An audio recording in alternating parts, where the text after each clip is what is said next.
అడుగులు నడిపి తన ఆలయముగా చేసిన ప్రభుకు, తన ఆలయముగా చేసిన ప్రభుకు స్తుతి మహిమా ఘనత సియోనులో అర్పించేదనిప్పుడు. స్తుతి మహిమా ఘనత సియోనులో అర్పించేదనిప్పుడు. తంబుర సితారతో మా ప్రభుని ఆరాధించెదను. తంబుర సితారతో మా ప్రభుని ఆరాధించెదను. తను ఆలయముగా చేసిన ప్రభుకు, తన ఆలయముగా చేసిన ప్రభుకు స్తుతి మహిమా ఘనత సియోనులో అర్పించేదనిప్పుడు.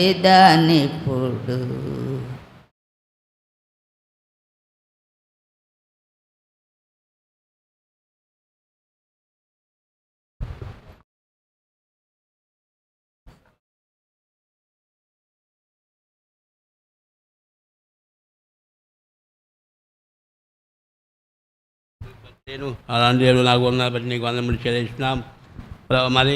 మరి కోనేటు చుట్టుపడిన రోగులని దూత దిగినప్పుడు మొదట దిగిన వారు బాగుపడగా సాయం చేస్తున్నారు. ఈశ్వరుడు 38 సంవత్సరాల కోనేటు 12 వ్యక్తులు నువ్వు ప్రత్యేకంగా వచ్చి ఆ పెద్ద రక్షించిన ఈశ్వరుడు. నా విశ్వ ప్రభావాన్ని నా కొరకు ప్రాణం పెట్టి సమాజబడి తినేసి నీ రక్తం పెట్టిన ప్రతి పాపం కలిగి నీ పిల్లగా జీవించుకుని నాకు దయచేసిన బట్టి నీకు వందము చెల్లిస్తున్నాను. నా శృతి నాదని యేసునామములో సమర్పిస్తున్నాను నాయన. ఆమేన్.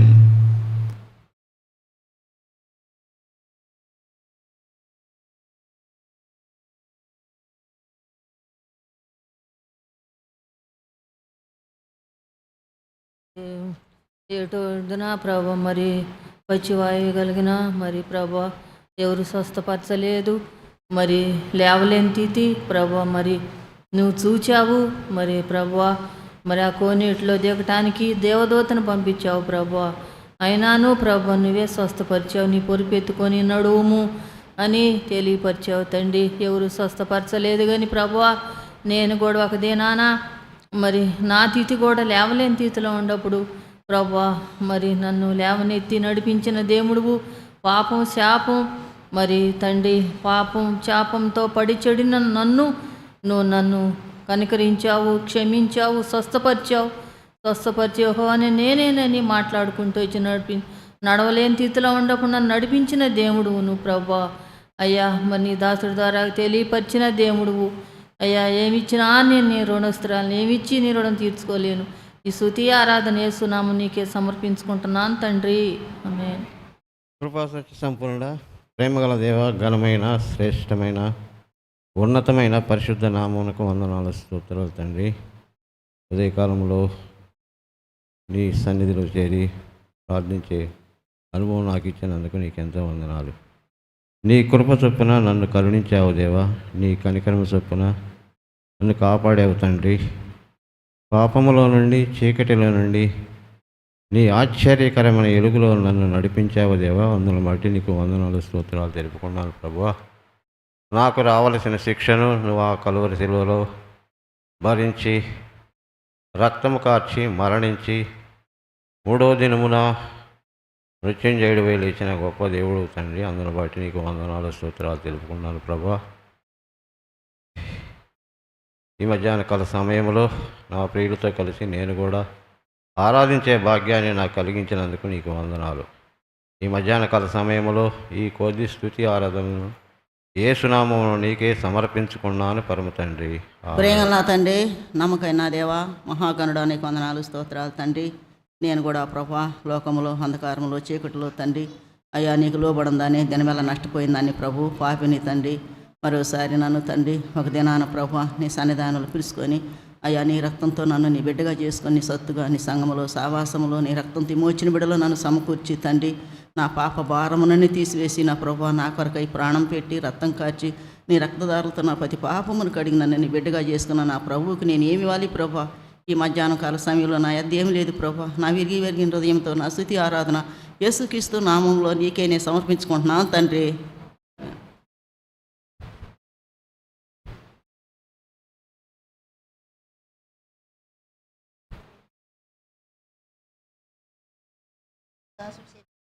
లేఖన భాగాన్ని బట్టి నీకు వందనాలు అయ్యా. మా గమనంలో తీసుకొచ్చిన ప్రతి ఒక్క మాటను నీకు వందనాలు చెల్లించుకుంటూ అయ్యా తండ్రి, అవును నాయన, పాపంలో శాపంలో అపరాధములతో ఉన్నప్పుడు నాయన మమ్మల్ని ఎవరు ఎతకలేదు, రక్షించలేదు నాయన. మీరు నన్ను ఎతికి రక్షించి నీ బిడ్డగా చేసుకున్నందుకు నీకు వందనాలు స్తోత్రాలు చెల్లించుకుంటూ అవును తండ్రి, పక్షరాజం గల 38 సంవత్సరాలు తండ్రి కోనేటి కాడ పడి ఉన్నప్పుడు నాయన ఎవరు మరి తండ్రి ఆయన ఎతకలేదు, రక్షించలేదు. మీరు ఎతికి రక్షించి పరుపు ఎత్తుకొని లేచి నడవమన్నప్పుడు నాయన ఒక్క మాటతో పరుపు లేచి నడిచినప్పటికి నీకు వందనాలు స్తోత్రాలు. మేము కూడా తండ్రి ఒకప్పుడు కుంటివారంగా నాయన పాపిరోగగా పడి ఉన్నప్పుడు నాయన మమ్మల్ని నువ్వు ఎతికి రక్షించావు. మమ్మల్ని నడిపించినందుకు నీకు వందనాలు స్తోత్రాలు చెల్లించుకుంటూ ఏమిస్తే సరిపోతుంది నాయన, ఏమి ఇవ్వలేని వాళ్ళని మధ్యాహ్నం కాలం సమయంలో నాయన మీరు ఇచ్చిన రక్షణ చేతబట్టుకొని నా విరిగి నలిగిన హృదయంతో నా స్తుతి ఆరాధన త్వరలో రాన యేసయ్య నామంలో నీకే సమర్పించుకుంటున్నాను తండ్రి. ఆమేన్.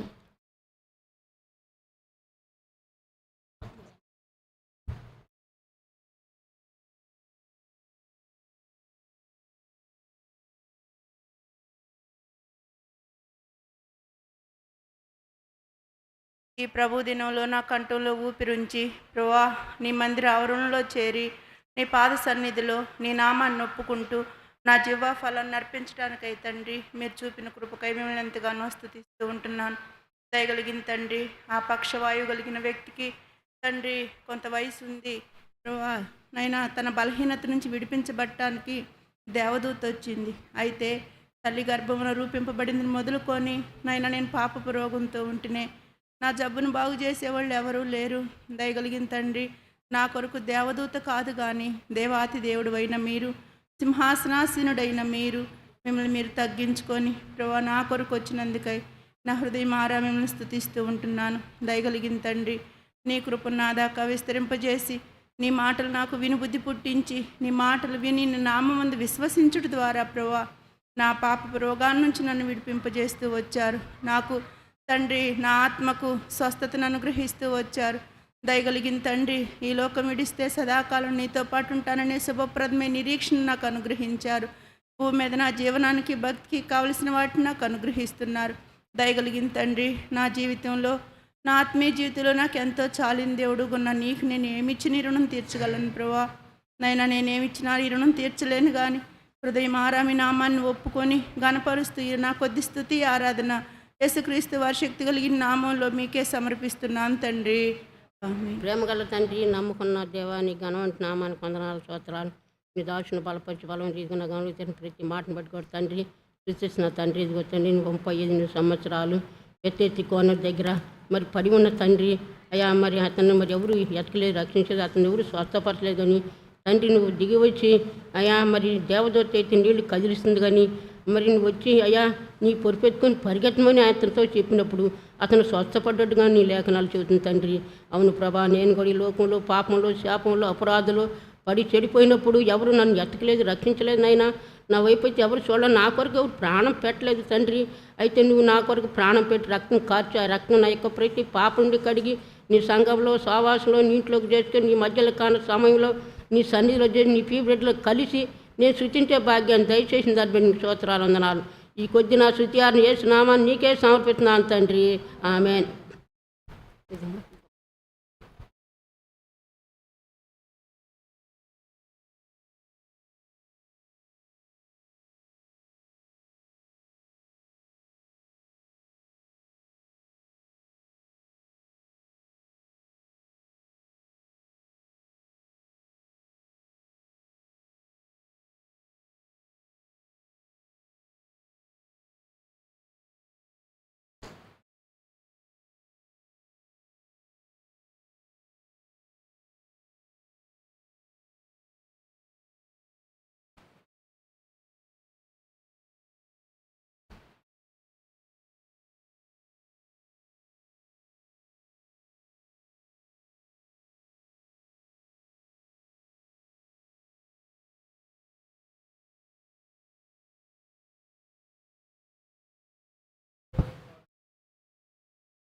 ఆరాధించవలసిన వాళ్ళు మౌనంగా ఆరాధించండి.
ప్రేమ కలిగిన తండ్రి, నమ్మకమైన మా దేవా, మీ గణనాన్ని బట్టి స్తోత్రాలు. ప్రభు దినాన్ని బట్టి వందనాలు. ప్రియులతో కూడా కలిసి నేను కూడా ఆరాధన చేయడానికి మీరు ఇచ్చిన సమయం కొరకై స్తోత్రాలు అయా. కొత్త నిబంధనలో యేసు ప్రభు వారు పుట్టక మునిపే వ్యాధిగ్రస్తున్న ఒక వ్యక్తి యెరూషలేములో గొర్రెల ద్వారం దగ్గర, బెతస్దా అంటే హీబ్రూ భాషలో, తెలుగులో కరుణగల ఇల్లని, కరుణించిన వాళ్ళు లేరు, మీరు ఒక దినాన వచ్చి బహుకాలం ఆ స్థితిలో ఉన్నాడని ఎరిగి ప్రభు తను అడిగి రక్షించిన దేవా మీకు వందనాలు. కోనేటిలో దించి కదిలించేటువంటి కాక వాక్యమయ్యున్న దేవుడు అయ్యింది నా కోసం శరీరాన్ని, ప్రాణాన్ని, రక్తాన్ని తారబోసిన దేవా మీకు వందనాలు.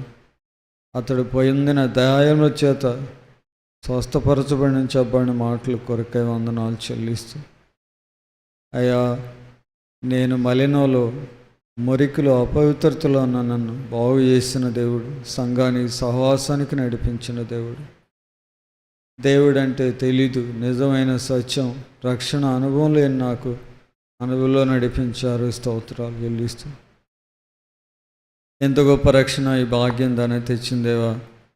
మీ నామాన్ని ఘనపరుస్తూ ఆరాధిస్తూ ఈనా స్తుతి ఆరాధన యేసుక్రీస్తు వారి శ్రేష్టమైన నామములో మీకే సమర్పిస్తున్నాం తండ్రి. ఆమేన్.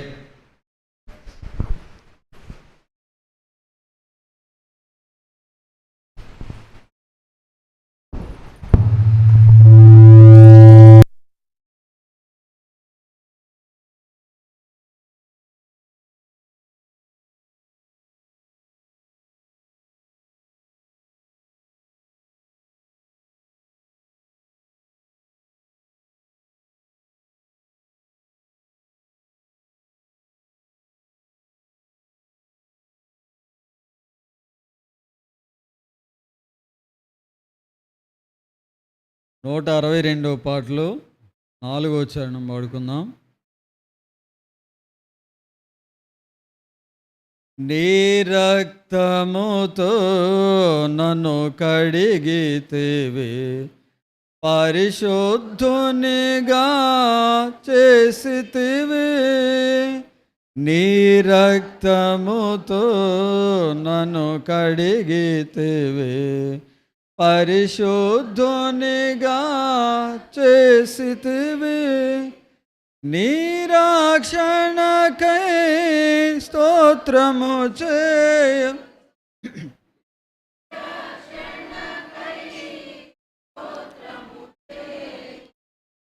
నిత్యము నిన్ను కొనియాడేదను, నిత్యము నిన్ను కొనియాడేదను, ఆరాధించేదా నిన్ను మది పొగడేద, నిరతము నిన్ను స్తుతించెదను, ఆరాధించేదా నిన్ను మది పొగడేద, నిన్ను స్తుతించెద. మార్గము నీవే, సత్యము నీవే, మార్గము నీవే, సత్యము నీ, జీవము నీవే నా ప్రభువా, జీవము నీవే నా ప్రభువా, ఆరాధించేదా నిన్ను మది పొగడేదా, నిరతము నిన్ను స్తుతించెదను, ఆరాధించేదా నిన్ను మది పొగడేదా, నిరతము నిన్ను స్తుతించెదను. దయచేసి కూర్చోండి. బాలలో పారుపరం ముందు దేవుని కొరకు సోదరుడు శ్రీనివాసుడు వర్తమానం అందిస్తారు, విందాం.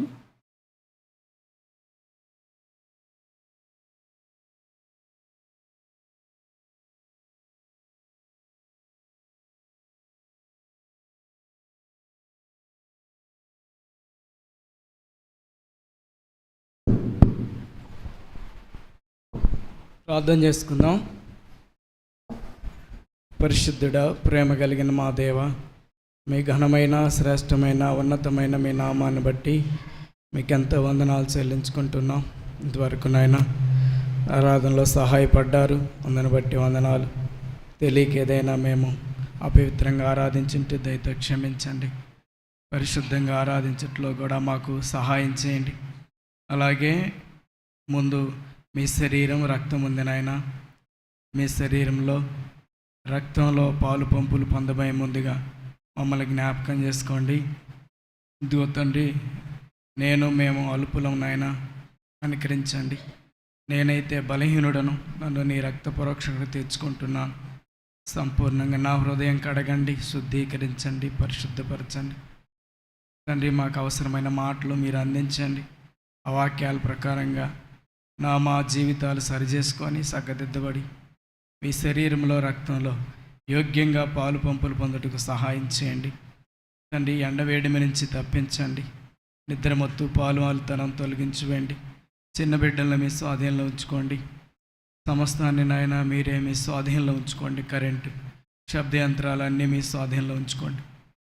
దయగల తండ్రి, మీరే మాట్లాడండి, మీరే మహిమ పొందమని, మహిమా ఘనత ప్రభావాలు మీరే పొందమని యేసుక్రీస్తు ప్రభువారి పరిశుద్ధమైన నామంలో ప్రార్థన చేసి అడిగి వేడుకుంటున్నాం పరమ తండ్రి, ఆమేన్.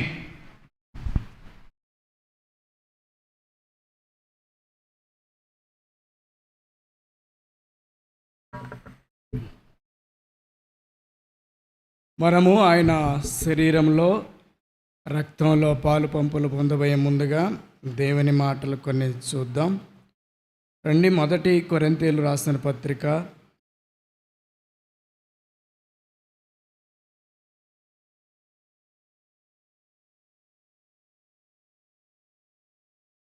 11వ అధ్యాయం 31వ వచనం.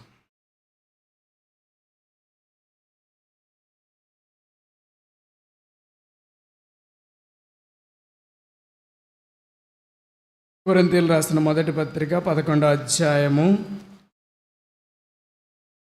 31వ వచనం చదువుకుందాం.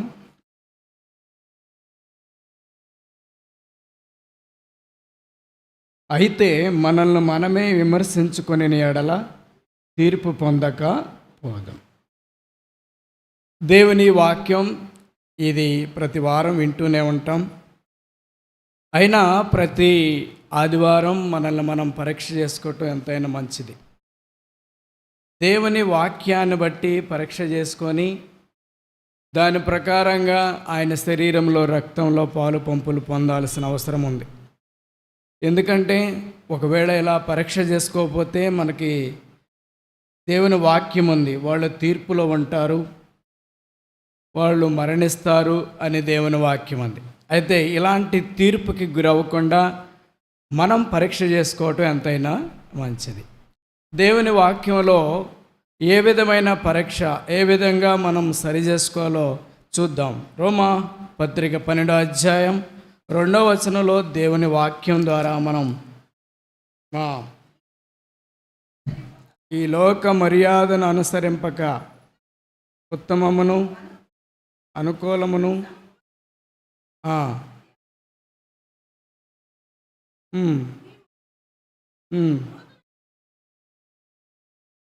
చాలు.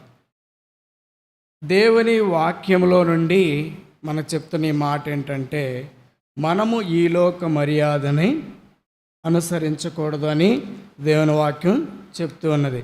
మరి ఏమి అనుసరించాలి ఏంటంటే, చూడండి, ఉత్తమమును అనుకూలమును సంపూర్ణమునై ఉన్న దేవుని చిత్తమేదో పరీక్షించి తెలుసుకున్నట్లు మీ మనస్సు మారి నూతన మొగుట వలన రూపాంతరం పొందిడి. కాబట్టి దేవుని వాక్యంలో ఉన్నదాని ప్రకారంగా ఉత్తమము, అనుకూలము, సంపూర్ణము ఏంటో తెలుసుకొని దాని ప్రకారంగా మన మనసును మార్చుకోవాలని దేవుని వాక్యం చెప్తుంది. ఉత్తమము మంచిది, అనుకూలమైనది, తర్వాత సంపూర్ణమైనది. వాస్తవంగా మనుషులు మనం ఎవ్వరము సంపూర్ణులము కాదు. మనము ఏదో ఒక బలహీనత కలిగిన వాళ్ళమే. అయితే ఇలాగా బలహీనతలు లేని వాళ్ళు ఎవరూ లేరు లోకంలో. దేవుని వాక్యం ఉంది రోమాపత్రులు ఏమని, ఏ భేదం లేదు, అందరూ పాపం చేసి దేవుడు అనుగ్రహించి మహిమను పొందలేకపోతున్నారు.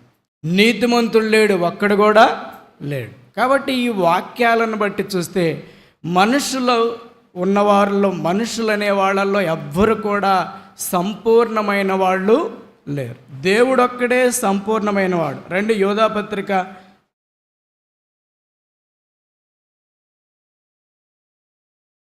లేదండి, కొలసీలు 1వ పత్రిక చూడండి. కొలసీ రాసిన కొలసీ పత్రిక 1వ అధ్యాయం, కొలసీ పత్రిక 1వ అధ్యాయం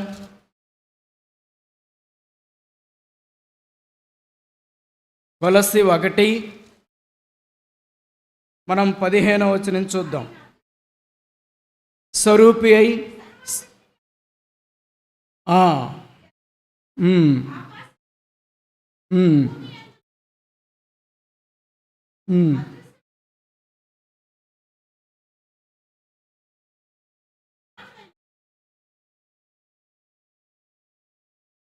సర్వము ఆయన ద్వారా సృజించబడెను. అంతేకాదు 17వ వచనంలో ఆయన అన్నిటికంటే ముందుగా ఉన్నవాడు, ఆయనే సమస్తమునకు అన్ని విషయాలకు సరిపోయిన వాడు ఎవరు? యేసు ప్రభు అక్కడే. మనము అన్ని విషయాలకు సరిపోయిన వాళ్ళము కాదు అని దేవుని వాక్యం సెలవిస్తుంది. ఇక్కడ ఒక వ్యక్తిని నేను చూపిస్తాను.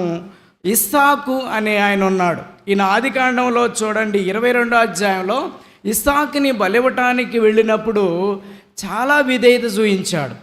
ఇస్సాకు విధేయత కలిగిన వాడిగా తండ్రి చెప్పినట్టు విన్నాడు. సరే, అంతకు బాగానే ఉంది, చాలా విధేయత చూపిస్తున్నాడు, ఈయన చాలా మంచి వ్యక్తిగా మనకు కనపడ్డాడు. చివరికి ఆదికాండం 25వ అధ్యాయంలోకి వచ్చేసరికి ఇద్దరి కుమారుల విషయంలో ఏం చేశాడు? పక్షపాతం చూపించాడు, సమానత్వం లేదు. చూడండి, ఇతను ఒక విషయంలో బలవంతుడిగా ఉన్నాడు, ఒక విషయంలో ఏమైంది? బలహీనుడిగా ఉన్నాడు.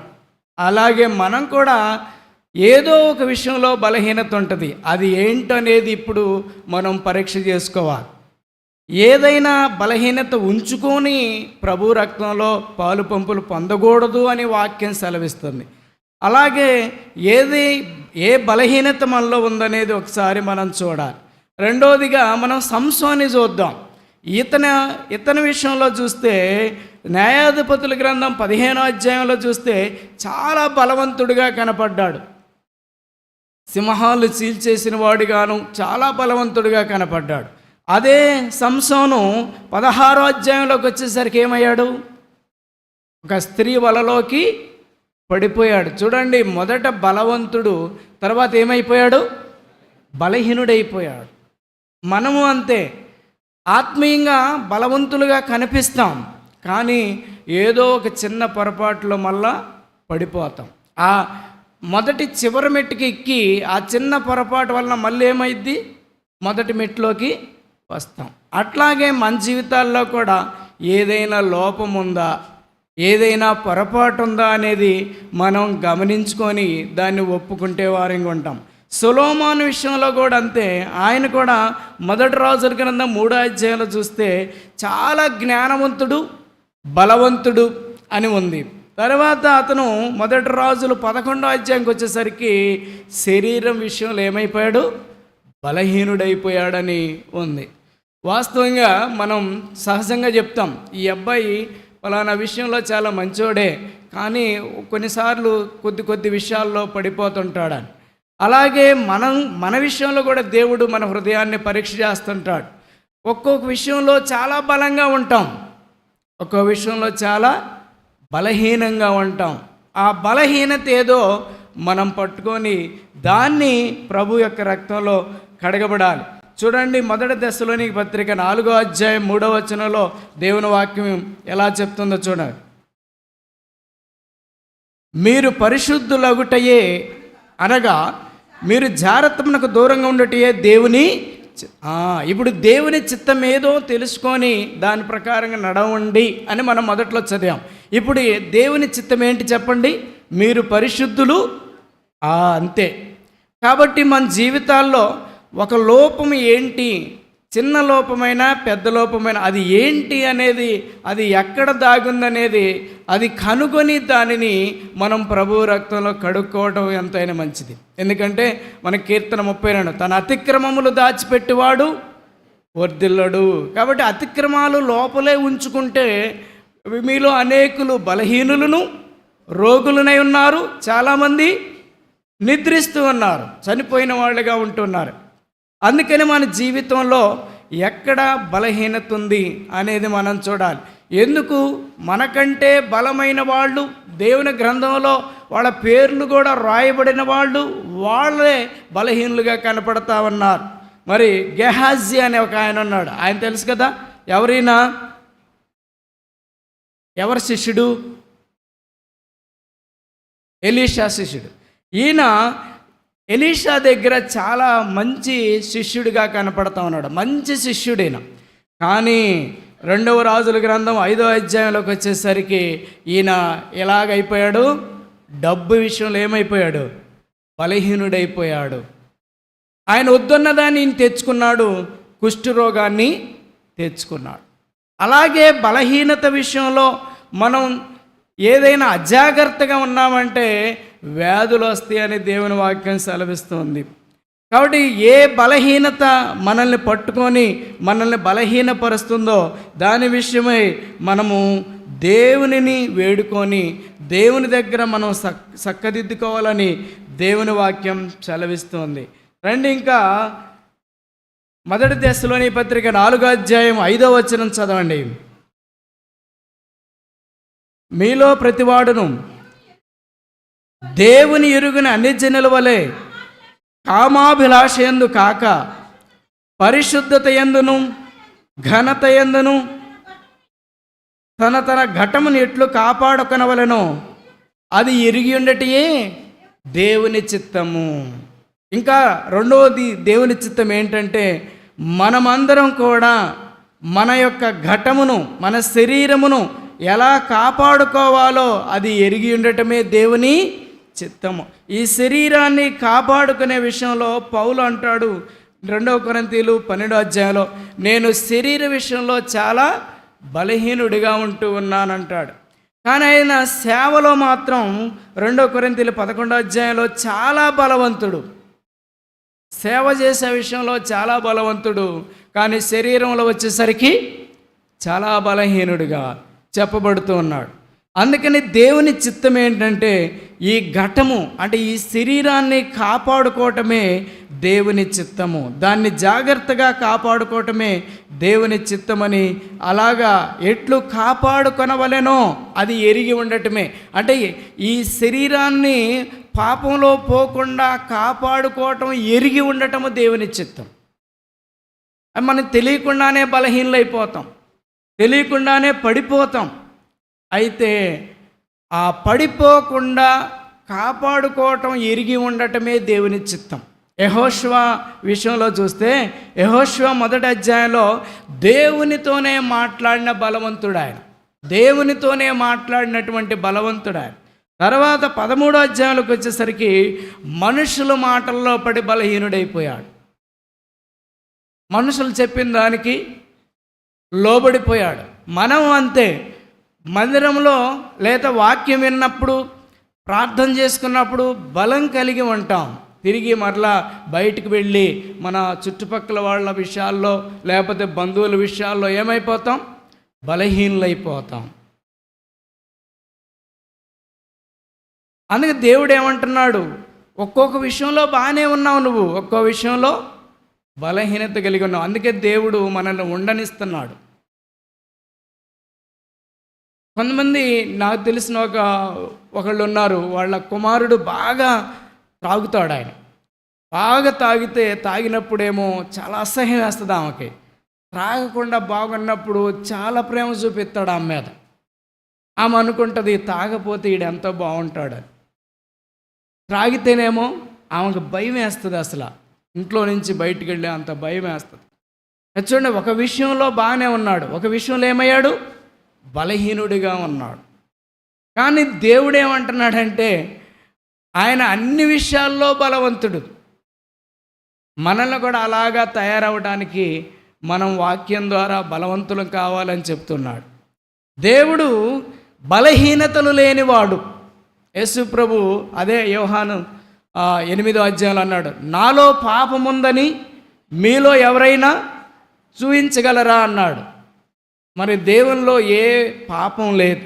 అందుకనే పౌలేమన్నాడు, నేను ప్రభువుని పోలి నడుచుకున్న ప్రకారం మీరు నన్ను పోలి నడుచుకోండి అన్నాడు. వాస్తవంగా లోకంలో బలహీనులమే మనం. అయితే దేవుని ద్వారా బలవంతులం కావాలి, దేవుని ప్రార్థన ద్వారా వాక్యం ద్వారా బలవంతులం కావాలి. రండి, దావీదు కూడా ఎలాంటి వాడు? దావీదు విషయంలో మనకు తెలుసు, 1 సమూయేలు 17వ అధ్యాయంలో శత్రువులను జయించినవాడు. ఎవరిని? గొలియాతును జయించినవాడు. తర్వాత అతను 2వ సమూయేలులోకి వెళ్ళేసరికి తన కుటుంబంలోనే అలజడి వచ్చేసింది, కుటుంబంలోనే బలహీనుడైపోయాడు, కుటుంబంలోనే సమాధానం లేదు. ఒక ఆయన చంపాడు, అన్న తమ్ముడు అన్న, తర్వాత చెల్లెలు, ఇలాగ వాళ్ళ విషయంలో ఎలా అపవిత్రత ఏర్పడుతూ వచ్చింది. మనము ఒక్కొక్క విషయంలో బలం కలిగి ఉంటాం, అందుకే దేవుడు ఉండనిస్తూ ఉన్నాడు. అయితే ఇంకా ఏదైతే సావసిద్ధమై ఉన్నాయో, ఏదైతే ఇంకా బలహీనంగా ఉన్నామో దాని విషయంలో కూడా మనం బలం కలిగి ఉంటే దేవుడు ఎంతో సంతోషపడతాడు. అదే దేవుని చిత్తమై ఉన్నదని దేవుని వాక్యం సెలవిస్తుంది. రండి, కీర్తన 103 21వ వచనం. కీర్తన 103 21వ వచనం.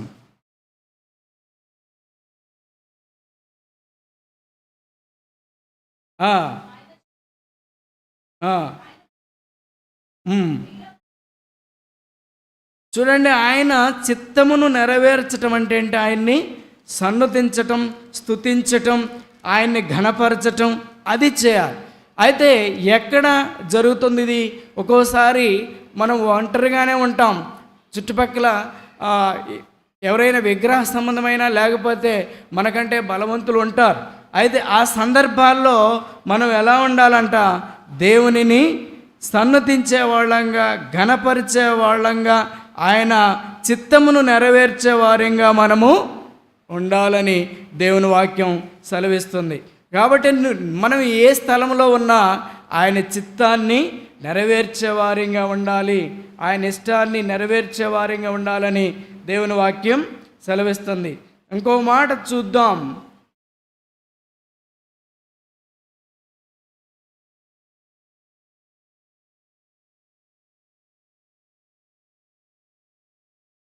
కొన్నిసార్లు మనం ఏదో ఒక సందర్భాన్ని బట్టి మునిగిపోతూ ఉంటాం.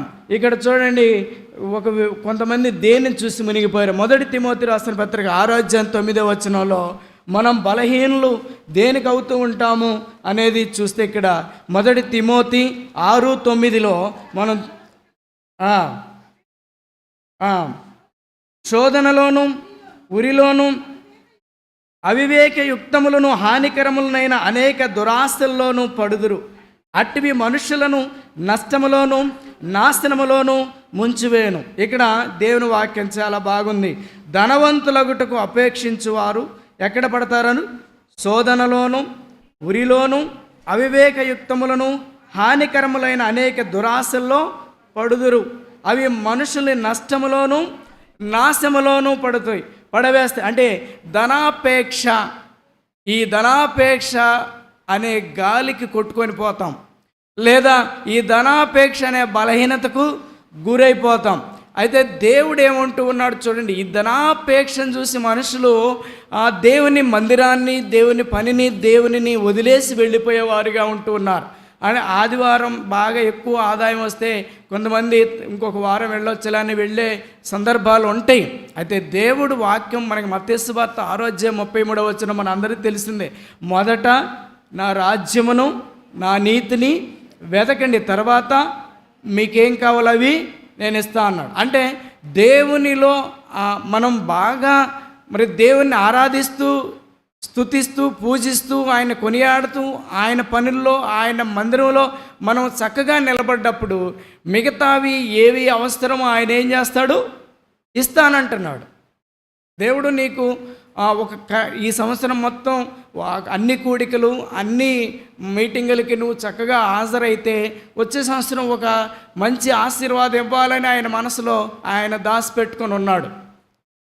ఆయన నీకు చెప్పడు, ఆయన మనసులో అనుకున్నాడు, నెక్స్ట్ ఇయర్ ఈమె అన్ని నమ్మకత్వాన్ని బట్టి, ఈమె పరిశుద్ధతను బట్టి, ఈమె యొక్క ప్రార్థనా జీవితాన్ని బట్టి ఇది ఇవ్వాలనుకుంటున్నాను అని ఆయన మనసులో ఉంది. ఇదే ఆయన మనసులో ఆయన చిత్తంలో ఏదైతుందో దాని ప్రకారంగా మనం నడిస్తే నెక్స్ట్ ఇయర్ అది ఇస్తాడు. ఆయన అది దాచిపెట్టి ఉంచాడు, ఇస్తాడు. అయితే మనము అంతా బాగానే నడిచి చివరిలో పడిపోయామనుకోండి, ఆయన ఇవ్వాలనుకున్న దాన్ని ఏం చేస్తాడు? ఇవ్వడం. ఆయన రెడీగా ఉన్నాడు ఇవ్వటానికి. అయితే మనము చివరిలో పోగొట్టుకున్నాం దాన్ని. చూడండి, ఒక పరుగు పందెంలో వ్యక్తి బాగా పరిగెత్తి ఇంకా 2 మీటర్లు ఉందనగా పాపం ఆయన పడిపోయాడు అనుకో, అతనికి ఆ కిరీటం దక్కిద్దా? అట్లాగే నువ్వు సంవత్సరం మొత్తం బాగానే నడిచావు, అన్ని కూడికలకు వచ్చావు, ఆయన చెప్పినట్టుగా అన్నిట్లో ఉన్నావు. ఒక డిసెంబర్లో వచ్చేసరికి ఏదో బలహీనత వచ్చింది, పడిపోయావు. ఆయన ఇవ్వాలనుకున్న దాన్ని ఆయన ఇవ్వకుండా ఆపేశాడు. అందుకనే ఆయన అంటే మొదట నా రాజ్యము నా నీతిని వెతకని తర్వాత నీకేం కావాలో అది. ప్రభు ఆయన చిత్తం ప్రకారంగా మనం నడిస్తే ఆయన మనకి ఇవ్వవలసింది ఇస్తాడు అనే దేవుని వాక్యం ఉంది. కొంతమంది చూడండి స్థిరంగా ఉండలేని వారుగా ఉంటారు. ఎఫెసీ 4:14 చూద్దాం. ఎఫెసీ 4:14 చూడండి, కొన్ని సందర్భాల్లో కొంతమంది ఎలాగా ఉంటారో ఆ విషయాన్ని మనకి ఇక్కడ తెలియజేస్తుంది. ఎఫెసీ 4:14 అందువలన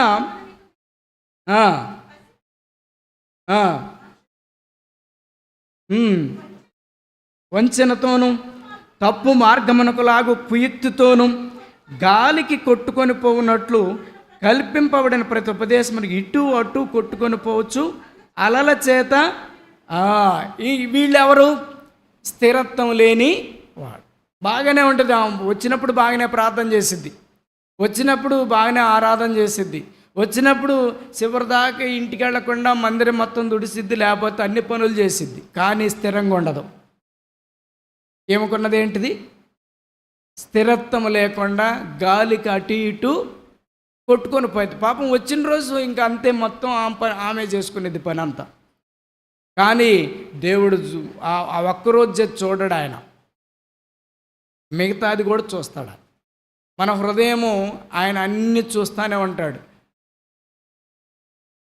వచ్చిన రోజేమో ఇంకా వాళ్ళకంటే ఎవరు చేయలేరు అన్నట్టుగా చేస్తాం మనం, తర్వాత మళ్ళీ కనపడం. అయితే దీన్ని ఏమంటారు? అస్థిరత అంటాడు. ఏమంటారు దీన్ని? స్థిరత్వం లేని జీవితం. అది దేవుని చిత్తం కాదు. ఎలాగుండాలంట? స్థిరత కలిగి ఉండాలి, స్థిరత్వంగా ఉండాలి. నువ్వు చేసేది ఏదైనా, అది చిన్నదైనా పెద్దదైనా, కంటిన్యూస్గా చేయాలి. ప్రారంభంలో నువ్వు ఏది ప్రారంభించావో దాన్ని చివరి వరకు చేయాలి, మధ్యలో పోగొట్టుకోవటం ఉండకూడదు. అది ఆ అస్థిరత కలిగిన వారిగా ఉంటే మనం పరీక్ష చేసుకుందాం. నిజమేనయ్యా, నాకు కూడా ఇలాగే ఉంది. వచ్చినప్పుడేమో ఎంతో సంతోషంగా ఉంటాను, మళ్ళీ 4-5 వారాల తర్వాత మళ్ళీ కనపడడం.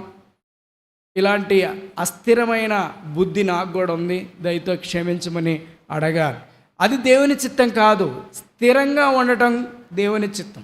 నువ్వు ఏదైతే మొదలుపెట్టావో అది స్థిరంగా కొనసాగాలి, కంటిన్యూస్గా ఉండాలి. అదే దేవుని చెప్పేది. ఎడతెగక ఉండాలి అన్నాడు. అదే కదా మన అపోస్తల కార్యం 2:42 వాళ్ళు చెప్పింది అదే కదా. వీరు ప్రార్థన యందును, బోధ యందును, సహవాసమందును, రొట్టె విరుచుటందును ఎలా ఉన్నారు? ఎడతెగక ఉన్నారు. అంటే అప్పుడప్పుడు పోగొట్టుకుంటే మనం స్థిరత్వాన్ని పోగొట్టుకున్నట్టే. అది ఒకే స్థిరమైన విధానంలో నడవాలన్నమాట. ఒకసారి గంతులే ఎగిరి ఒకసారి పడిపోవటం అనేది విశ్వాస లక్షణం కాదు. ఒకప్పుడేమో ఎగిరెగిరి చేయటం, ఒకప్పుడు పడిపోవటం అనేది మంచిది కాదని దేవుని వాక్యం చెప్తూ ఉన్నది. ఇంకో విషయం చూడండి, సామెతలు 1:27 వీళ్ళెవరో చూద్దాం. సామెతల గ్రంథం 1:27.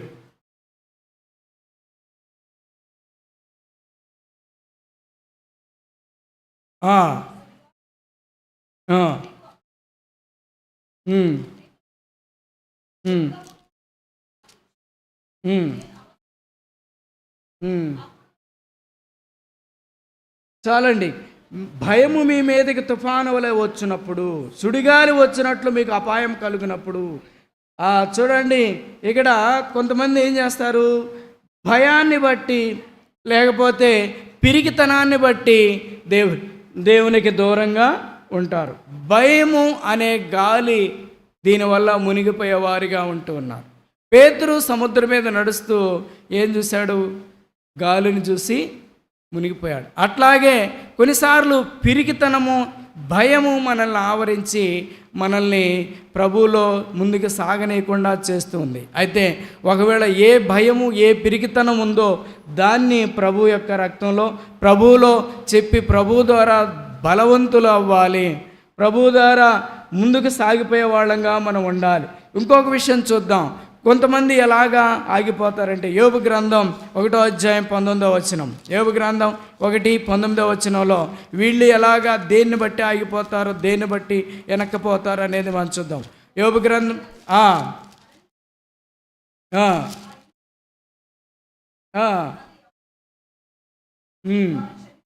చనిపోయారు. ఇక్కడ చూడండి, యోబు గురించి మనం చూస్తే ఆయనకి అన్ని విధాలుగా నష్టం వచ్చింది, అయినా ఆయన ఎక్కడ ఆగిపోలేదు. అది ఆ సందర్భం అది. కానీ మనకు కూడా కొన్ని నష్టాలు, శ్రమలు, సాతాను శోధనలు వస్తాయి. అయితే వాటిని చూసి మునిగిపోయే వాళ్ళు ఉంటారు, వాటిని చూసి ఆగిపోయే వాళ్ళు ఉంటారు. అయితే అలా ఆగిపోకూడదు అని దేవుని వాక్యం సెలవిస్తోంది. శ్రమలు వస్తాయి, కష్టాలు. మీరు చూడండి, నైజీరియా ఆ ప్రాంతంలో క్రైస్తవుల్ని నరికేస్తా ఉన్నారు. మీరు యేసు ప్రభు దేవుడు కాదని చెప్పండి, యేసు ప్రభువుని పూజించడని చెప్పండి, అప్పుడు వదిలేస్తాం, లేకపోతే నరికేస్తామని వాళ్ళందరినీ 25 మందిని అక్కడ భూమిలో పాతిపెట్టి మెడల వరకే బయటకు కనపడేటట్టు చేశారు, నరికేస్తామని. వాళ్ళు మాత్రం మేము అట్లా చెప్పం, యేసు ప్రభువే మా దేవుడని చెప్పారు. అంటే ఇక సందర్భాల్లో రాబోయే రోజుల్లో రకరకాలైనటువంటి ఎదిరింపులు రావచ్చు. దేవుని రాకడకి ముందుగా ఇలాంటి దేవుడు చెప్పాడు కదా, ఆయన ఏమన్నాడు, రాబోయే ముందు ఇవన్నీ వస్తాయి అన్నాడు. మిమ్మల్ని జనులు నిందలేస్తారు, హింసలు పెడతారు, మీ మీద అబద్ధ సాక్ష్యాలు చెప్తారు, మిమ్మల్ని బాధ పెడతారు, అయినా మీరు నిలబడండి అని చెప్పాడు. కనుక మనం ఎన్ని శోధనలు, మన మీదకి ఎన్ని రకాలైనటువంటి సాతాను ప్రయత్నాలు వచ్చినా మనం నిలబడాలి. అది దేవుని వాక్యం. అయితే యోబు అలాగే నిలబడ్డాడు. మరి ఒకవేళ చిన్న చిన్న విషయాలకి పడిపోతే మనం నిలబడ్డట్టు కాదు, కిరీటాన్ని పొందుకున్నట్టు కూడా కాదు. అందుకనే దేవుని వాక్యం చెప్తుంది, అంతము వరకు సహించినవాడు ధన్యుడు. ఎప్పటి వరకు? అంతము వరకు, చనిపోయేదాకా. మేము చూస్తాం కొంతమంది మందిరానికి వస్తారు, వాళ్ళు వ్యాధులు తగ్గగానే ఏమైపోతున్నారు, మళ్ళీ కనపడట్లేదు, వెళ్ళిపోతూ ఉన్నారు. అట్లా కాదు, ఇది ఎక్కడ దాకా? అంతము వరకు. యేసుప్రభు నమ్ముకునేది పరలోకానికి చేరడానికి, ఆయన రాజ్యంలో ఉండటానికి, ఆయనతో పాటు ఉండటానికి, యుగయుగాలు ఉండటానికి. అయితే భూలోక సంబంధమైన ఆశీర్వాదాలు పొంది మానుకోవటానికి కాదు. భౌతికమైన ఆశీర్వాదాలు ఉన్నాయి, మంచిదే, మనం చూస్తున్నాం. కోట్లు ఉన్నోళ్ళు వాళ్ళు చివరిదాకా అంతా సక్సెస్ అయ్యి చనిపోతున్నారు. ఏం లాభం వాళ్ళకి? వాక్యం ఉంది, ఒకడు సర్వలోకాన్ని సంపాదించుకొని వాని ప్రాణం పోగొట్టుకుంటే ఏం ప్రయోజనం? చూడండి, మనుషులు ఏం చేస్తున్నారు, దేవుణ్ణి పక్కన పెట్టేసి ఈ లోక సంబంధమైన విజయం పొందడానికి, భౌతికమైన విజయం లేదా రకరకాలైన లోక విజయాలు పొందడానికి దేవుణ్ణి పక్కన పెట్టేశారు. మాకంత సమయం లేదు అంటారు. లోకంలో ఉన్న వ్యాపారాల అభివృద్ధి కొరకు దేవుని మందిరానికి రారు. ఒక ఆయన నేను చూశాను వీడియోలో, ఏమీ లేదు, చింపిరి గుడ్డలతో ఉన్నాడు, రోజు ప్రార్థనకు వచ్చేవాడు. ప్రార్థనకు వచ్చి చక్కగా ప్రార్థన చేసుకొని ఆయన అభివృద్ధి అయ్యాడు. తర్వాత ఆయన గేదెలు అన్నీ రకరకాలుగా బాగా అభివృద్ధి అయ్యాడు. అభివృద్ధి అయిన తర్వాత మందిరానికి రాకపోయేసరికి సేవకుడు వెళ్ళాడు ఆయన ఇంటికి, ఏంటి మందిరానికి రావట్లేదు? అయ్యా తీరట్లేదు నాకు, చూడు, నువ్వే చూడు, ఎన్ని గేదెలు ఉన్నాయో, ఎన్ని ఆవులు ఉన్నాయో, వీటన్నిటిని సంరక్షించుకొని వీటిని ఈ పనిలోనే ఉన్నాను, నాకు తీరిక లేదు అన్నాడు. ఆయన అక్కడే ఉండి ప్రార్థన చేశాడు ఆ సేవకుడు. అయ్యా, అప్పుడు దీనికి చాలా తీరిక ఉంది, ఇప్పుడు తీరిక లేదంట, మరి మందిరానికి రావాలి కదా. ఈయన ఈ గేదెలు ఆవులు లేకపోతే ఈ డబ్బుల వల్ల రక్షణ ఉండదు, ఈయన పరలోకానికి వెళ్ళడు. అసలు ముఖ్యంగా దేవుడికి కావాల్సింది ఏంటి? మన ఆత్మ దేవుడికి కావాలి. పరలోకానికి వెళ్ళటం దేవుడికి కావాలి. మరి ఈయన పరలోకానికి వెళ్ళాలి కదా. అయ్యా, ఈయనకేమి ఇప్పుడు తీరికొండట్లేదు, ఈ వ్యాపారాలతో లేకపోతే ఈ బిజినెస్, ఈ యొక్క ఇంటి పనులతో తీరికొండట్లేదు, ఈయన మందిరానికి వచ్చే విధంగా తీరికొచ్చేటట్టుగా సహాయం చేయ ప్రభువా అని ప్రార్థన చేశాడు. తర్వాత వారం రోజుల్లో గేదెలు మొత్తం చచ్చిపోయినాయి, ఆవులు మొత్తం చచ్చిపోయినాయి, మొత్తం ఆస్తి మొత్తం పోయింది. మళ్ళీ పాత బట్టలన్నీ వేసుకొని మందిరానికి వచ్చాడు. చూసారా మరి దేవుడు, మరి ఆయన మందిరంలో ఆయన ఆరాధించుకునే బిడ్డలుగా మనల్ని చేసుకుంది. ఎందుకంటే మనం ఏ స్థితిలో ఉన్నా ఆయన ఆరాధించాలని, ఏ స్థితిలో ఉన్నా ఆయన ఘనపరచాలి. ఆ వాక్యం చూడండి, కీర్తన 20:8. కీర్తన 20:8.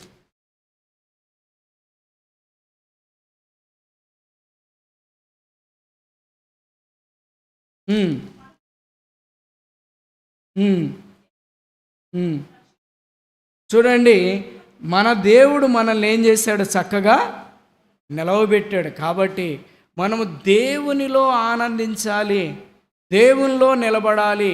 అతిశయించువాడు తన ఐశ్వర్యాన్ని బట్టి అతిశయించకూడదు, తనకున్నటువంటి దేనిని బట్టి అతిశయించకూడదు, ప్రభువునందే అతిశయించాలి. అది అక్కడ విషయం. ఒకవేళ నీకు ఎంతున్నా, ఎంత గొప్ప ఉన్నతమైన వాడివైనా, నీకున్నవి ఏవి నిన్ను పరలోకానికి తీసుకెళ్ళవు. అది బైబిల్ గ్రంథం చెప్పేది. నువ్వెంత గొప్ప కులము లేదా మతమో లేకపోతే ఎంత గొప్ప ఆస్తుల్లో నువ్వు ఉన్నా అవి నిన్ను పరలోకానికి తీసుకెళ్ళవు. నిన్ను పరలోకానికి తీసుకెళ్ళేది ఏంటి? రక్షణ. ప్రభువులో నువ్వు విధేయత కలిగి, విశ్వాసం కలిగి, పరిశుద్ధత కలిగి, చివరి వరకు, అంతము వరకు ఉండేదే నిన్ను పరలోకానికి తీసుకెళ్తుంది. అందుకనే దేవుని చిత్తం ఏంటి చెప్పండి? పరిశుద్ధులై జీవించటమే దేవుని చిత్తం. అయితే మనం పరీక్ష చేసుకుందాం. మనం ఫస్ట్లో చూసాం, ఏదో ఒక బలహీనత మన హృదయాల్లో ఉంటుంది.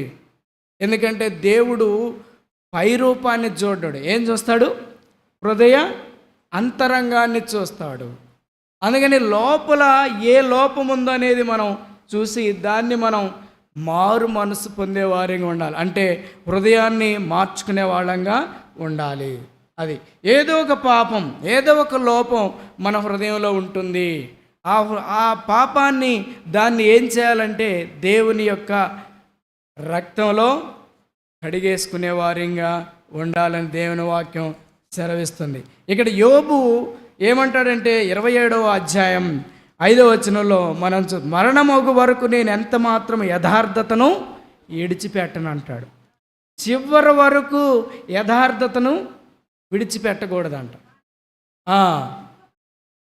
నా నీతిని విడవక గట్టిగా పట్టుకొందును, నా ప్రవర్తన అంతటి విషయంలో అది ఇంకేం లేదు. ఎవరో పక్కన వాళ్ళు వచ్చి చెప్పటం కాదు, కానీ నీ హృదయమే లేకపోతే నీ మనస్సాక్షే నిన్ను నిందించకుండా ఉండేటట్టు ఉండాలి. అది మనం చేయాల్సిన పని. అంటే ఎవరు మనం చేసేవి చూడరు, కానీ మన మనస్సాక్షి, మన హృదయం, మన మనసు మనతోనే ఉంటుంది. కాబట్టి ఎందుకు అలా అన్నావు, ఎందుకు ఇలా చేసావు అని మనల్ని అనే సందర్భాలు ఉంటాయి. అలాగా మన మనస్సాక్షే మనల్ని నిందించకుండా ఉండే విధమైన ప్రవర్తన మనకు రావాలి అని దేవుడు కోరుకుంటున్నాడు.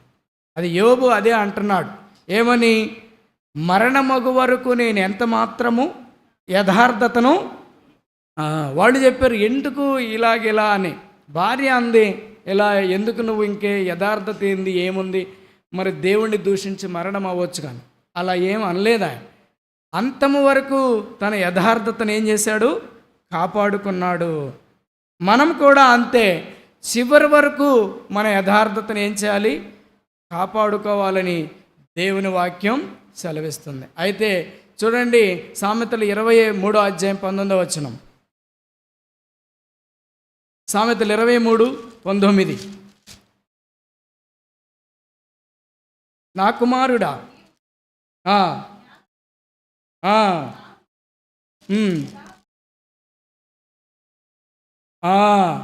చూడండి, ఈ విషయాలన్నీ దేవుడు మనకు తెలియజేసి ఏమంటున్నాడు? నా కుమారుడా, నీవు విని ఏం చేయాలి? జ్ఞానం తెచ్చుకో. జ్ఞానం అంటే ఏం లేదు, యెహోవా యందు భయభక్తులు కలిగి ఉండటమే జ్ఞానమునకు మూలం, అంతే. భయము ఒకటి, నువ్వు నేను మనం ఎక్కడున్నా సరే ఇక్కడ దేవుడు ఉన్నాడు, ఈయన చూస్తున్నాడు అనే ఆ మనసు మనలో ఉందనుకోండి, ఇంకా పాపం చేయడానికి అవకాశం ఉండదు. ఇక్కడ ఎవరు లేరులే అని అనుకుంటే పడిపోతాం. కానీ ఇక్కడ నాతో పాటు దేవుడు వస్తూ ఉన్నాడు. ఒక్కోసారి మనకు భయం కలుగుతూ ఉంటుంది, అప్పుడు దేవుడా దేవుడా అంటున్నాగా. అట్లాగే పాపం కూడా మనం ఎదుర్కొన్నప్పుడు దేవుడా దేవుడా ఇది నా మీద రాకుండా చేయని ఎందుకు అనలేకపోతాం? భయం వచ్చినప్పుడేమో దేవుడా కాపాడు కాపాడు అంటాం. అదే పాపం మన ఎదురుగా వచ్చినప్పుడు దేవుడా దేవుడా ఇది నాలో నుండి ఇది నా మీదకి రాకుండా సహాయం చేయమని ఎందుకు అనలేకపోతున్నావు? అందుకే అదే దేవుడు అనేది. ఎక్కడున్నా సరే జ్ఞానం కలిగి ఉండాలి. ఎక్కడున్నా సరే హృదయము, మన మనస్సాక్షి మనల్ని నిందించకుండా ఉండేటట్టు ఉండాలి. నీ హృదయమును యథార్థమైన త్రోవల యందు చక్కగా, అది మన హృదయాన్ని ఏ త్రోవలో నడిపించాలి?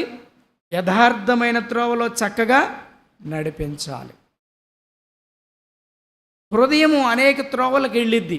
చెడ్డ త్రోవల్లోకి వెళ్ళిద్ది, పాపపు త్రోవల్లోకి వెళ్ళిద్ది, పాప సంబంధమైన త్రోవల్లోకి వెళ్ళిద్ది. కానీ దేవుడు ఏమంటున్నాడంటే, నా కుమారుడా నీ హృదయాన్ని చక్కగా యథార్థమైన త్రోవల్లోకి నడిపించు అని దేవుని వాక్యం సెలవిస్తుంది.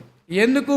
ఒకవేళ మనము ఇలాగా బలహీనలై పడిపోతున్నాం అనుకోండి, దానికి దేవుడు చెప్తా ఉన్నాడు 26వ వచనంలో. అక్కడ అంటాడు చూడండి, నా కుమారుడా నీ హృదయము నాకిమ్ము అంటాడు. అయితే ఈ హృదయాన్ని ఆయనకి ఇచ్చామనుకోండి, ఇంకా ఈ హృదయం మోసంలో పోకుండా, పాపంలో పోకుండా ఆయన ఏం చేస్తాడు?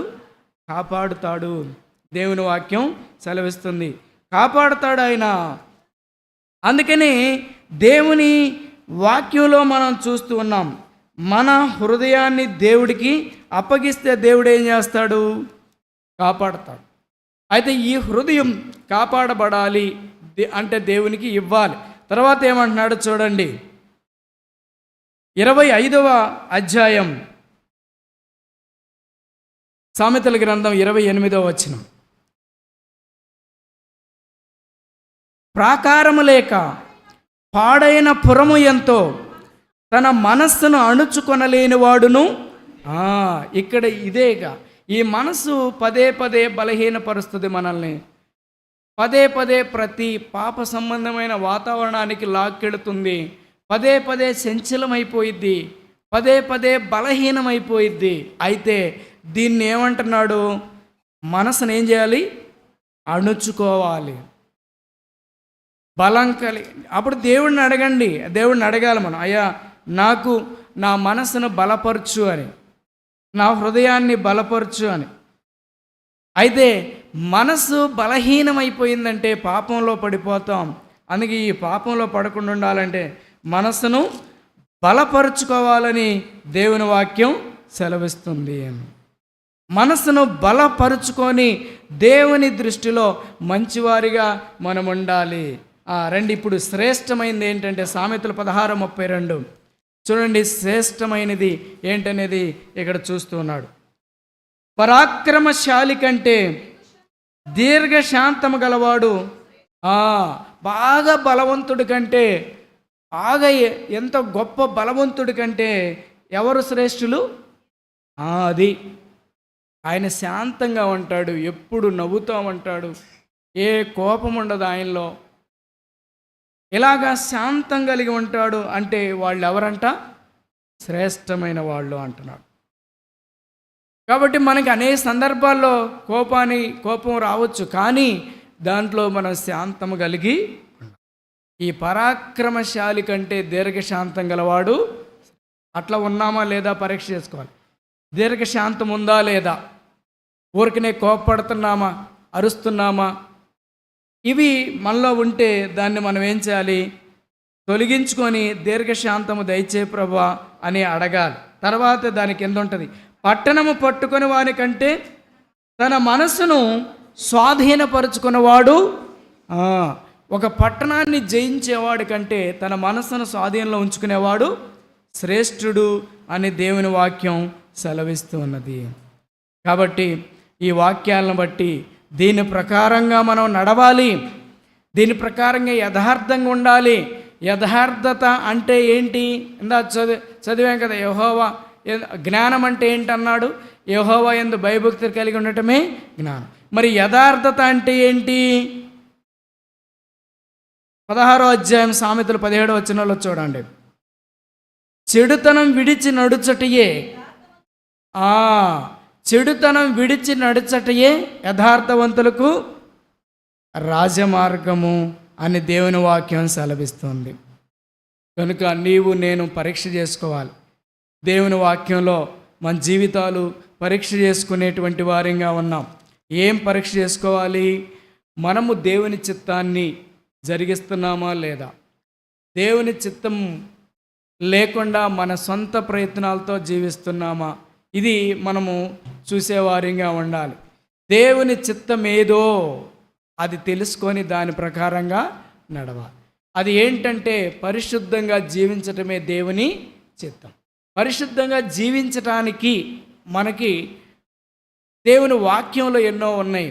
ఎలా ఉంటే పరిశుద్ధంగా ఉంటాం, ఎలా ఉంటే దేవునికి ఇష్టంగా ఉంటాం, ఎలా ఉంటే దేవుని చిత్తాన్ని నెరవేరుస్తామని వాక్యాలు చదివాం.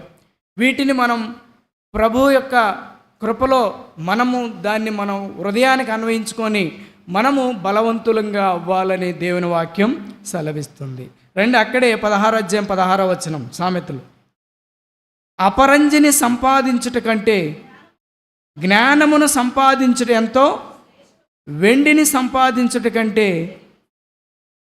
అది చూడండి, మనం బయటికి వెళ్తే బంధువులు సహజంగా ఎవరినైనా సరే, అమ్మ నువ్వు క్రమం తప్పకుండా మందిరానికి వెళ్తున్నావా అని అడగరు. బంధువుల్లో ఏమంటారు? ఏంటి ఈ సంవత్సరం ఎంత బంగారం కొన్నావు అని అడుగుతారు. అదే కదా ఆడవాళ్ళు సహజంగా మన బంధువుల్లో ఆడవాళ్ళు ఏంటంటే ఎవరన్నా బంధువుల ఇంటికి ఏదైనా ఫంక్షన్కి వెళ్ళగానే ఏం సంగతులు, ఈ చీర ఎక్కడ కొన్నావు, లేకపోతే ఏమన్నా పిల్లలకి ఏమన్నా బంగారం చేయించావా లేదా అని అడుగుతారు. ఏంటి నువ్వు క్రమం తప్పకుండా మందిరానికి వెళ్తున్నావు అని అడిగేవాళ్ళు ఉండరు. అసలు నీ ఆత్మీయ జీవితం ఎలా ఉంది అనేవాళ్ళు ఉండరు. ఎంత బంగారం సంపాదించావు అనేవాళ్ళే ఉంటారు. లోకం అది, లోకం ఏమనుకుంటుంది, అట్లా భౌతికంగా వాడు ఆశీర్వదించబడితే వాడు గనుడేమో ధన్యుడేమో అనుకుంటుంది. అంతకంటే దరిద్రుడు లేడు. మనకి ప్రసంగిలో ఉంటుందండి, ఒక మూఢత్తమ చేత మంచి మాటలకి చెవినొగ్గని ముసలి రాజు కంటే దరిద్రుడైన వాడు, జ్ఞానం కలిగిన వాడు, జ్ఞానపు మాటలకు చెవియొగ్గే దరిద్రుడే శ్రేష్ఠుడు అని ఉంటుంది. అర్థమవుతుందా? నువ్వు లోకంగా ఎంత ఆస్తులు సంపాదించావు అని అడుగుతారే తప్ప నువ్వు ఆత్మీయంగా ఎలా ఉన్నావు అని అడగరు ఎవరో. అదే దరిద్రత ఇక్కడ. ఎందుకంటే ఆ ఆత్మీయంగా నువ్వు బలపడితే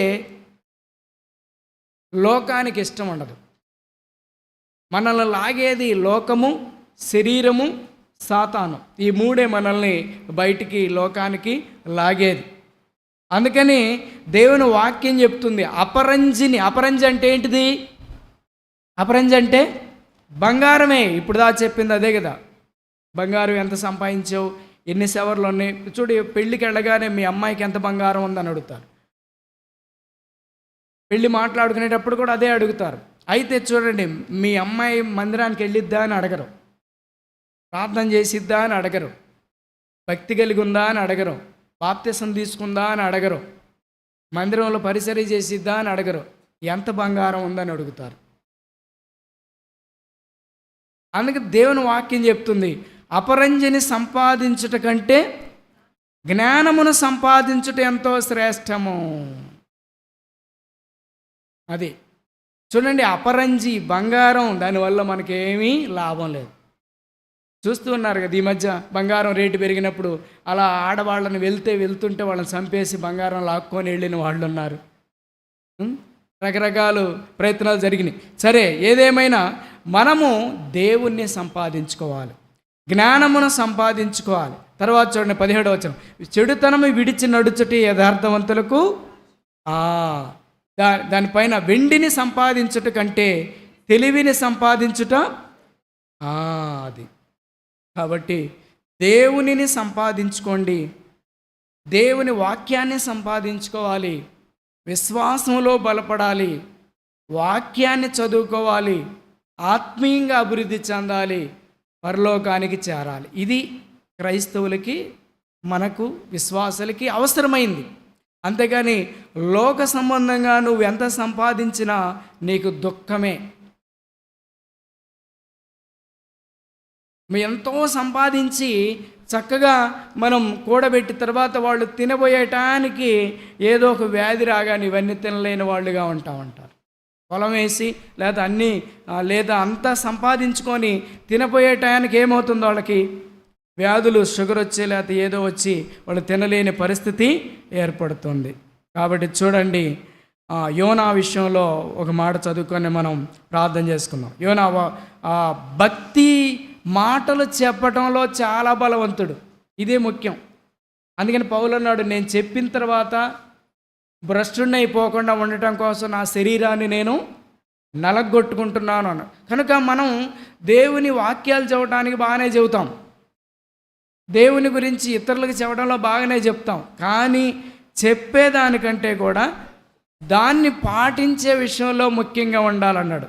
అయితే యోనా చాలా సువార్త దేవుని మాటలు బాగా చెప్పేవాడు, కానీ భయభక్తులు చూపే విషయంలో బలహీనుడిగా ఉన్నాడు. అంటే ఒక చోటకు బొమ్మంటే ఇంకో చోటకి వెళ్ళాడు.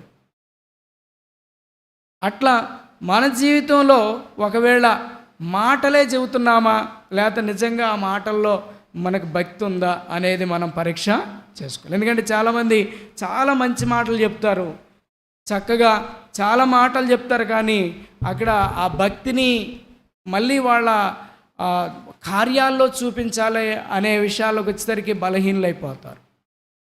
అదే దేవుడు ఏం చెప్తూ ఉన్నాడు, మాటలు కాదు కావాల్సింది, ఏం కావాలి, చేతలు కావాలి. మనం చూయించేది మన చేతల్లో చూయించాలని దేవుని వాక్యం సెలవిస్తూ ఉంది. కాబట్టి ఈ వాక్యం చదువుకుందాం. 19వ అధ్యాయం సామెతలు 23వ వచనం. యెహోవా యందు 19వ అధ్యాయం 23వ వచనం.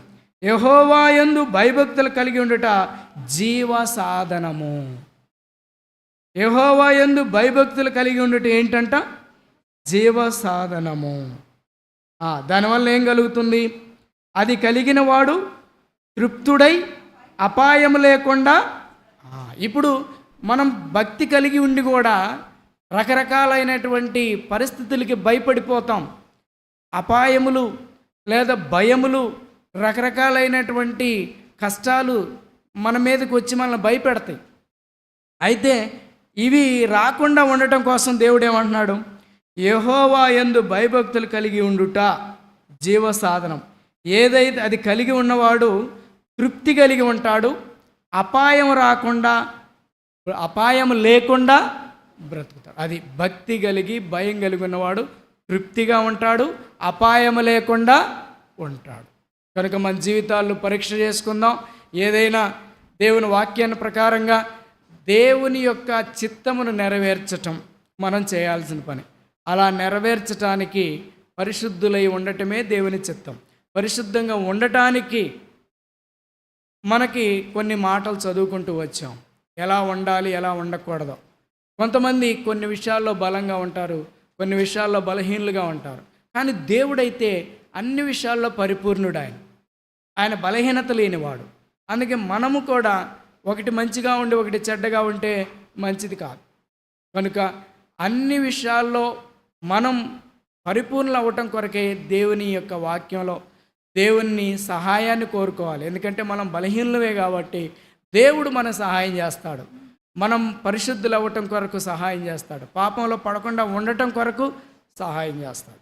అది ప్రార్థన చేసుకుందాం, మనం పరీక్ష చేసుకుందాం.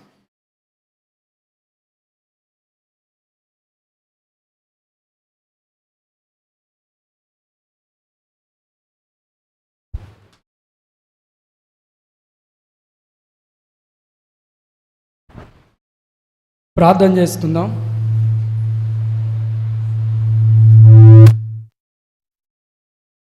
ప్రేమ కలిగిన మా తండ్రి, మీ ఘనమైన, ఉన్నతమైన, శ్రేష్టమైన మీ నామాన్ని బట్టి వందనాలు చెల్లించుకుంటున్నాం. దయగలిగిన మా తండ్రి, మా గమనాన్ని తెచ్చిన మీ వాక్య లేఖనాలన్నిటిని బట్టి వందనాలు, స్తోత్రాలు చెల్లించుకుంటున్నాం. అయ్యా, మిమ్మల్ని మీరే పరీక్ష చేసుకోండి అని తెలియజేస్తూ వచ్చారు. దేవా, దేవుని చిత్తమేదో ఎరిగి దాన్ని నెరవేర్చండి అని తెలియజేస్తూ వచ్చారు. పరిశుద్ధంగా ఉండటమే దేవుని చిత్తమని మీరు తెలియజేస్తూ వచ్చారు. అందుని బట్టి వందనాలు చెల్లించుకుంటున్నాం. పరిశుద్ధంగా ఉండాలంటే ఎలా ఉండాలో మీరు తెలియజేస్తూ వచ్చారు. ఆ మాటలన్నిటికై వందనాలు. మా ముందు కొంతమంది భక్తులు నాయన కొన్ని విషయాల్లో బలం కలిగి ఉన్నారు, కొన్ని విషయాల్లో బలహీనులుగా ఉన్నారు. మేము అలాంటి వాళ్ళమే నాయన. ఒక్కొక్క విషయంలో బలంగానే ఉంటాం, ఒక్కొక్కసారి ఒక్కొక్క విషయంలో బలహీనులమే.